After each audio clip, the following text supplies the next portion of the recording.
Folks, welcome back to the Bobby Bo Show. Here's the moves it starts with. It's another Trompowsky, but this time they play h6, attacking my bishop now.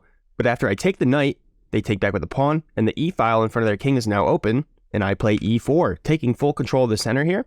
But they strike back with d5, and now I could trade pawns, but I decide to defend the pawn and continue development with knight to c3. And after they trade pawns, I now have a knight in the middle that's controlling a lot of space here. So a pretty good knight here. And after they play bishop to b4, checking my king, I block with c3. Now I have three connected pawns. Their bishop's under attack, and they have to go back. So bishop to e7 now, and they're ready to castle. And I still haven't moved my kingside pieces, so I need to develop knight to f3. And instead of castling right now and getting king safety, first they play bishop to g4, pinning the knight to the queen.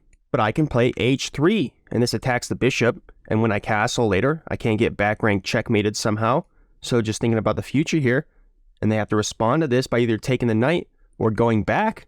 And going back is a mistake here because of my knight on e4. I could play knight to g3, attacking the bishop, and they either have to go back or trade it off. And either way, I will be winning, because if you think about it, all of my pieces are going to be able to line up on the king side and attack, while their pieces, like their bishop and their queen, are going to be stuck behind this f-pawn. And look, if they take the knight and I take back with the queen, with this knight on g3, now my queen will be attacking the b7 pawn, threatening the rook, so they'll probably develop their knight to c3 to block that and get ready to castle, but I'll be in a completely crushing position because my knight on g3 will go to f5, blocking this pawn from moving forward, also blocking this bishop and the queen, and when they castle, then they won't be able to push these pawns because the knight will just take on h6.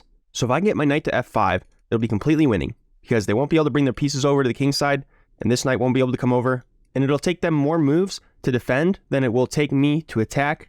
So knight to g3 would be winning, but instead I play queen to a4 check, breaking the pin on the knight here with check on the king, but they make a mistake and block with c6. And now I can win again if I find the right move, and it's the same idea. I need to get a knight onto f5 here so I can block this pawn push, but I can't move this knight back because they can just take and double up my pawns. So I have to play knight to h5 here, and then bring the knight to f5, blocking in the queen and the bishop. And this knight has no way over here. So I'll just play something like bishop to c4, maybe get my queen back over the king side somehow, and just attack and they won't be able to defend. But I don't see the positional advantage here. I just try to finish development by playing bishop to e2, and I want to castle next. But it's an even game now.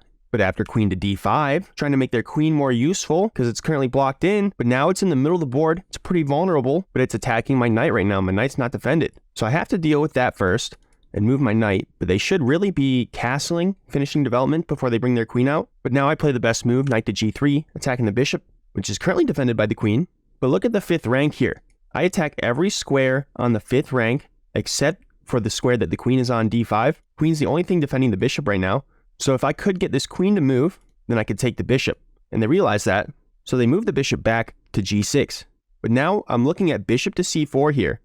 Just looking at it, because I know I control this entire 5th rank, and the queen will have to go back. So basically wasting a move by coming forward here. And also, this bishop would not be defended by anything if they castle right now. So when the queen goes back, it'll have to defend the bishop. So that's what I'm thinking about right now. But I don't want to play bishop to c4 yet, because there's not any threats yet. I want to set up a threat, and then play bishop to c4, forcing their queen to go back, and then try to win something because of that. So I have to set it up first, and I do that by castling first. And after they castle, now their bishop's not defended, so I'll x-ray attack it with rook to e1.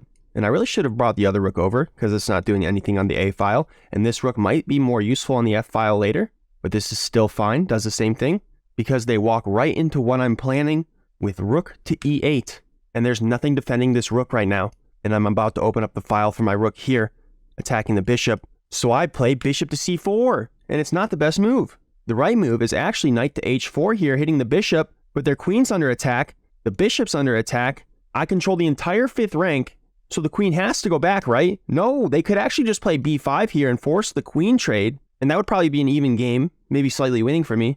But instead, they do exactly what I thought they would, and they move their queen back, and they want to bring their knight to d7, so they don't want to block that, and they don't want to bring their queen all the way back. But queen to d6 is just a terrible move, because I'm going to put a knight on f5 now. And I realize now that I need a knight on f5, but I can't just do it right now, of course. But if I can get a knight on f5, then I'll be able to take the bishop here. And they can't move this bishop because it's pinned to the rook, which is currently undefended. because they have not developed this knight. So I need to play something like knight to h4 so I can double attack the f5 square and put my knight on f5. But now I realize that b5 is a threat that they should have played, and I should deal with that first by moving my queen here. But I want to choose a move that keeps the pressure on, and the pressure is currently on the e-file on the bishop that is pinned to the rook here. And I want to try to stack up on that with my knights and my rooks and my queen. And how do I do that?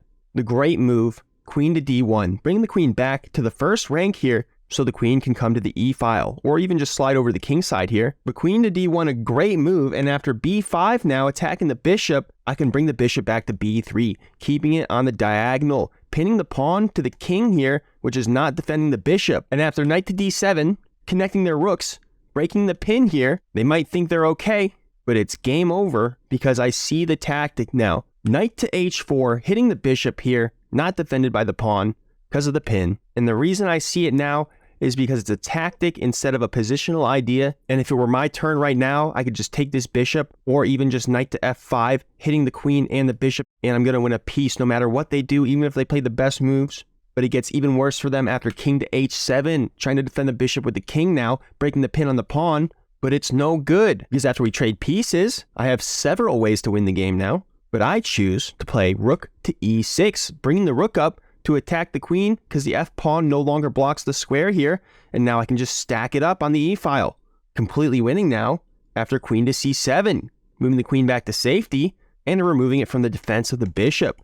And now I can just stack up queen to e2. If it were my turn, I would win the bishop right now, but after knight to f8, they're attacking my rook, and the queen defends the bishop again, so I can't take the bishop yet. I have to move the rook back. But just rook to e3, and I'm about to triple up. And even if they move the bishop, now I just take both the rooks. But after f5, rook to e1, I'm finally tripled up, but f4 forks my rook and my knight. Oh no! But after we trade everything off, they might as well just resign now. And for a moment, I thought I might have misplayed this, because I thought I could have been winning more material. I'm only up +1. I thought I could be up a piece by now, but I thought about what I should do next, and then I realized that I'm completely winning.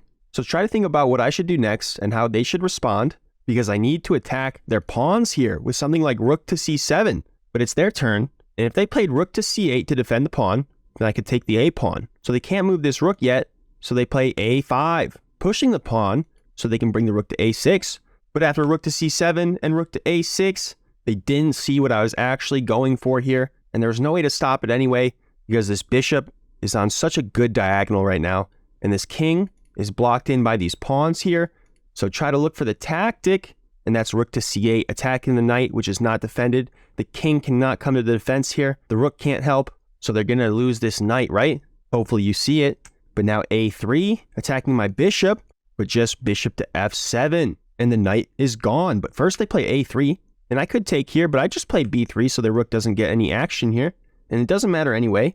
But they'll try to save their knight with knight to d7, but it's hopeless because after bishop to g8 check, the king has nowhere to go except for h8, stepping in front of the rook and accepting the discovered check after bishop to e6, checking the king, attacking the knight with the bishop.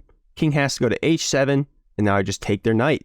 Up a piece now, easy endgame, and I'll win it quickly by taking their pawns. Rook to a7, attacking my bishop, take the pawn, and they'll try to bring the rook over to the file here and get some action, but just king to f2, and now I'm blocking the rook from coming forward. They check, I block with the bishop, and it's just completely solid here. I'm going to promote. All they can do is push pawns, h5, but now rook to c5, hitting this pawn, blocking this pawn from coming forward. g5, I'll take the pawn. g6, and now I'll just take the other pawn. And they have nothing to do, but they'll play king to h6, and after d5, I'm just going to promote now. But they'll play g5, and they're going to try to use the fact that this bishop is pinned to the king to win a bishop here. But even if they take the bishop, it's hopeless. But just g4 now. And after h4, just d6 going down the board. They'll get in front of it with the rook, and I'll put my rook behind the pawn now. And after king to g6, I'll just bring the other pawn up, and we'll connect the pawns. King to f6, c5, rook to d8, mate in 9, c6 now. But king to e6 attacks my rook. Oh no, I'll just play c7 here, attacking their rook, and if they take my rook, I'll promote to a queen. So rook to c8, and I just push the pawn now. And after they take my pawn, I just promote to a queen, connected here. And after they check, I'll block with the rook, and just checkmate in a couple moves here. Game over. Smash the like button if you enjoyed today's episode of The Bobby Bo Show. Thanks for watching. Hope you have an excellent rest of your day. Goodbye.